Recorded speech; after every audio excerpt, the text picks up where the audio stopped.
वकील साहब बताइए, एसीजेएम 1 न्यायालय में क्या मामला दाखिल किया है, क्या है इसकी पूरी प्रक्रिया बताइए सर, क्या मामला है ये? देखिए, परिवादिया प्रार्थिया प्रियंका सुमन, पुत्री राधा किशन सुमन, पत्नी गोपाल कछावा, हाल निवासिनी गणेश नगर, बोरखेड़ा, पुलिस थाना बोरखेड़ा, कोटा शहर द्वारा एक परिवाद यानी कि इस्तगासा माननीय न्यायालय एसीजेएम 1 कोटा में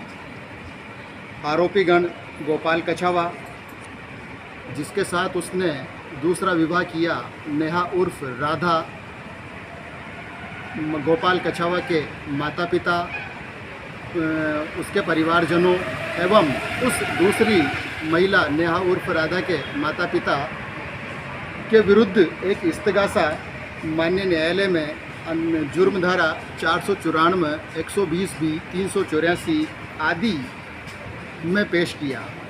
माननीय न्यायालय ने ये मामला दर्ज किया और सर्वप्रथम परिवादिया यानी कि प्रार्थिया प्रियंका सुमन के बयान लेखबद्ध किए। तत्पश्चात कोर्ट ने इस मामले पर सुनवाई की और सुनवाई के बाद यह मामला यानी कि इस्तगासा जांच के लिए पुलिस थाना बोरखेड़ा भेजा गया। कोर्ट में पुलिस ने अपनी जांच रिपोर्ट पेश की। उस जांच रिपोर्ट से भी प्रार्थिया असंतुष्ट थी। तत्पश्चात प्रार्थिया ने एक आवेदन फिर से माननीय न्यायालय के अंदर लगाया कि वह इस मामले की जांच पुलिस उच्च अधिकारियों से चाहती है। न्यायालय ने उस प्रार्थना पत्र को भी सुना और उच्च अधिकारियों यानी कि पुलिस थाना अधिकारी से वापस जांच के लिए ये मामला थाना बोरखेड़ा भेजा, जिस पर पुलिस थाना बोरखेड़ा द्वारा आरोपी गोपाल कछावा के घर पर दबिश दी गई जांच के लिए। तो जांच में पुलिस ने पाया कि परिवाद क्या नाम पाया कि वो महिला नेहा उर्फ राधा वहीं घर पर गोपाल कछावा के साथ मिली, यानी सेकंड पत्नी। बिल्कुल, नेहा उर्फ राधा सेकंड पत्नी उसके घर पर मिली। पुलिस ने उस घटनास्थल की वीडियोग्राफी भी की, आवश्यक दस्तावेज भी जुटाए और नियमानुसार जो भी न्याय विधि सम्मत कार्यवाही बनती थी वो की और अपनी जांच रिपोर्ट माननीय न्यायालय श्रीमान के समक्ष पेश की, जिस पर भी माननीय न्यायालय ने बहस प्रसंज्ञान के स्तर पर कोर्ट में प्रार्थिया को और मुझ अधिवक्ता को सुना। सुनने के बाद दिनांक 5 अप्रैल 2024-25 को माननीय न्यायालय ने दोनों को ही गोपाल कछावा और उसके द्वारा प्रार्थिया के जीवित रहते हुए जो दूसरी पत्नी की गई नेहा उर्फ राधा, दोनों को ही धारा 494 के अंतर्गत दोषी पाया और इनके विरुद्ध प्रसंज्ञान लिया। माननीय न्यायालय ने अपने आदेश में लिखा कि परिवादिया द्वारा पेश किए गए परिवाद, दस्तावेजी प्रमाण, जांच अधिकारी द्वारा प्रस्तुत की गई वीडियोग्राफी व परिवादिया के सशपथ धारा 200 CRPC के बयानों से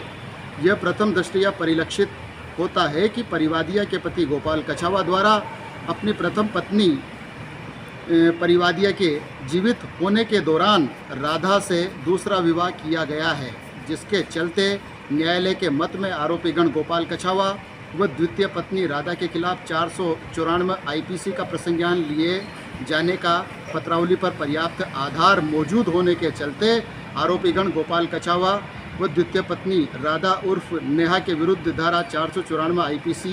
के अपराध में प्रसंज्ञान लिया जाता है।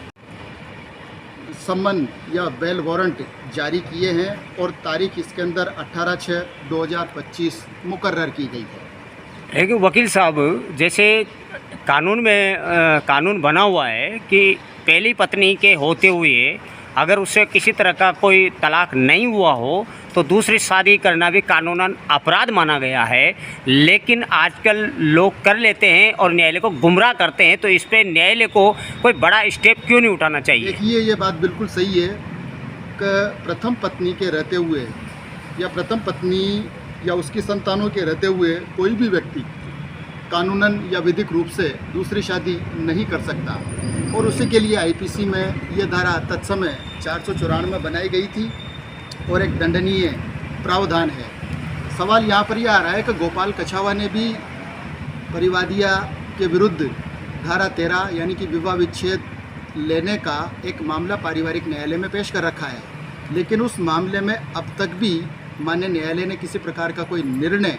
चाहे वो पॉजिटिव हो चाहे वो नेगेटिव हो, नहीं सुनाया है। तो जब तक माननीय न्यायालय का निर्णय या डिक्री गोपाल कछावा के फेवर में नहीं आती, तब तक तो उसको इस प्रकार का कोई कदम या आपराधिक कृत्य करना ही नहीं चाहिए था। लेकिन यहाँ पर वो कर गुजरा। महिला ने इस मामले में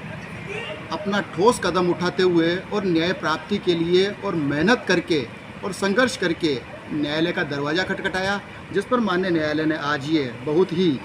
शानदार और काबिले तारीफ आदेश दिया है, जो सराहनीय है। ऐसे आदेशों से और भी ऐसी महिलाओं को कोई राहत मिलने की उम्मीद है न्यायालय से? बिल्कुल, अगर जिस महिला के साथ इस प्रकार का अपराध हुआ है, उस ऐसी महिलाओं को निश्चित रूप से न्यायालय का दरवाज़ा खटखटाना चाहिए, न्याय की मांग करनी चाहिए और ऐसे आरोपी या ऐसे अभियुक्त गणों को जो विधि सम्मत सज़ा मुकर्रर कर रखी है, वो उनको न्यायालय के मार्फत या विधि अनुसार करवानी चाहिए। एक सवाल है वकील साहब आपसे कि कई सारे मैंने मामले देखे हैं, कई महिलाओं ने भी ये कहा है कि साहब मेरे पति ने दूसरी शादी कर ली और उसके लिए मैंने माननीय न्यायालय का दरवाज़ा तो खटखटाया, लेकिन न्यायालय कहता है कि उसका प्रूफ लाओ। तो एक महिला प्रूफ कैसे लाएगी? इसके लिए क्या रास्ता है उन महिलाओं के लिए? बिल्कुल, बहुत बड़ी अच्छी बात सुनी है आपने कि कोई भी चोर अगर चोरी करता है तो वो पीछे हमेशा यही सोचता है कि मैं पीछे किसी प्रकार का कोई सुराग छोड़ करके नहीं जाऊँ, क्योंकि सुराग अगर वो छोड़ करके जाता है तो निश्चित रूप से वो पकड़ाई में आएगा। लेकिन यदि महिला चाह ले या पीड़िता चाह ले कि मुझे न्यायालय से या विधि से अपना न्याय लेना ही है और अपराधी को सज़ा करवानी ही है, तो निश्चित रूप से अगर वो मेहनत करेगी ईमानदारी से न्याय प्राप्ति के लिए, तो कुछ न कुछ सुराग जरूर उसके हाथ लगता है और उस सुराग जब हाथ लगता है तो उसको न्यायालय में पेश करना चाहिए। यहाँ पर प्रियंका द्वारा भी यही किया गया। इसने इस गोपाल कछावा का इस मामले को लेकर के पीछा नहीं छोड़ा। जितने भी सबूत इसके पास हो सकते थे वो सब इसने बटोरे और न्यायालय के अंदर पेश किए।